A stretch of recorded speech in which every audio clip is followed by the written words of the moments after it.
திருப்பூர் மாவட்டம் பல்லடம் அருகே இன்று மாலை திமுக மகளிர் அணி சார்பாக வெல்லும் தமிழ் பெண்கள் மாநாடு நடைபெற இருக்கக்கூடிய நிலையில் ஏற்பாடுகள் இறுதி கட்டத்தை எட்டியிருக்கிறது.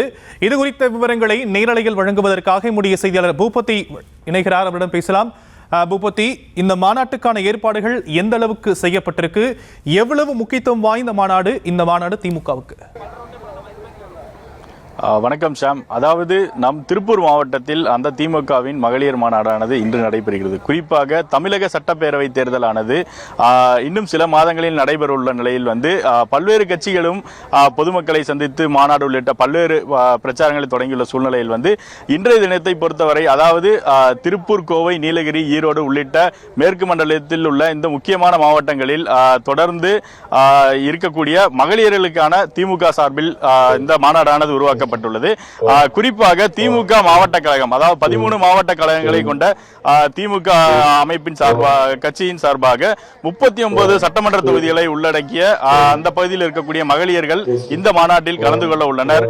குறிப்பாக இந்த மாநாட்டை பொறுத்தவரை அதாவது மாவட்ட வாரியாக இருக்கைகள் அமைக்கப்பட்டுள்ளது. குறிப்பாக திருப்பூரில் இருந்து வரக்கூடிய அந்த பெண்களுக்கு தனியாக இருக்கை மற்றும் ஈரோடு, கோவை உள்ளிட்ட அந்த பகுதியிலிருந்து வரக்கூடியவர்களுக்கு தனித்தனி இருக்கைகள் அமைக்கப்பட்டுள்ளது. அது மட்டும் இல்லாமல் வரக்கூடிய மகளிர்கள் அவர்கள் எந்த ஒரு இன்னல்களுக்கும் ஈடாகாமல் இங்கு அவர்களுக்கு முன்கூட்டியே அதாவது இருக்கைகள் அமைக்கப்பட்டு அந்த இருக்கைகளில் 10 வகையான அதாவது தண்ணீர் பாட்டில், ஸ்நாக்ஸ் உள்ளிட்ட அனைத்தும் கலந்த ஒரு 10 வகையான பேக் தயார் செய்து முன்கூட்டியே வைக்கப்பட்டுள்ளது. இது மட்டும் இல்லாமல் இந்த மாநாட்டில் சுற்றியும் அதாவது பெண்களுக்காக திமுக ஆட்சியில் செய்யப்பட்ட நலத்திட்டங்கள், சாதனைகள் குறித்த விளக்க பேனர்களும் முழுமையாக வைக்கப்பட்டுள்ளது. அது மட்டும் இல்லாமல் இது அதாவது 3 வழிகள் உள்ளே வருவதற்காக அமைக்கப்பட்டுள்ளன. குறிப்பாக தமிழக முதல்வர் மு.க. ஸ்டாலின் அவர்கள் வருவதற்கு பிரத்யேகமாக வழி அமைக்கப்பட்டுள்ளது. அந்த வழியின் வழியாக தமிழக முதல்வர் வருவார்.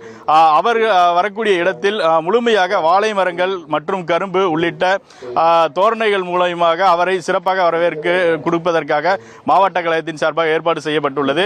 அது மட்டும் இல்லாமல் இங்கு சுமார் அதாவது 39 சட்டமன்ற தொகுதியிலிருந்து 1.5 அதாவது 1.5 லட்சம் மகளிர்கள் கலந்து கொள்வார்கள் என எதிர்பார்க்கக்கூடிய சூழ்நிலையில் இங்கு வரக்கூடிய மகளிர்களுக்கு தேவையான அனைத்து விதமான முன்னேற்பாடுகளும் செய்யப்பட்டுள்ளது. குறிப்பாக மருத்துவ உதவி, அதாவது நடமாடும் மருத்துவ வாகனங்கள், அதாவது 10 வாகனங்களும் தனியாக அதாவது அவசர ஊர்திக்கு மருத்துவமனை செல்லக்கூடிய வகையில் 108 ஆம்புலன்ஸ் உள்ளிட்டவையும் இங்கு தயார் நிலையில் வைக்கப்பட்டுள்ளது. அது மட்டும் இல்லாமல் மாநாட்டு திடல் அமைக்கப்பட்டுள்ள இடத்தை சுற்றிலும் அதாவது 3 முதல் 5 தீயணைப்பு வாகனங்கள் தயார் நிலையில் வைக்கப்பட்டுள்ளது.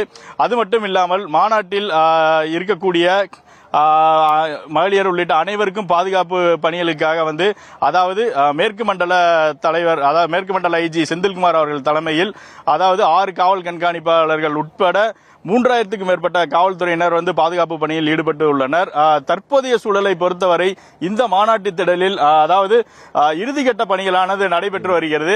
அதாவது முதல்வர் இருக்கை உள்ளிட்ட அந்த மாநாடு நடக்கூடிய அந்த மேடையானது முழுமையாக காவல்துறை கட்டுப்பாட்டில் கொண்டு வரப்பட்டுள்ளது.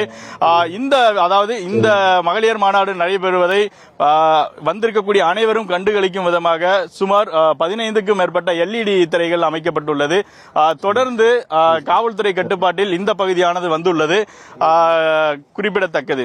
ஷாம், திமுக மகளிரணி மாநாடு இன்று மாலை நடைபெற இருக்கக்கூடிய நிலையில் அதற்கான ஏற்பாடுகள் நடைபெற்று வருகிறது. விவரங்களை களத்திலிருந்து முடிய செய்தியாளர் பூபதி வழங்க நாம் கேட்டோம். தற்போதைய விவரங்களுக்கு நன்றி பூபதி.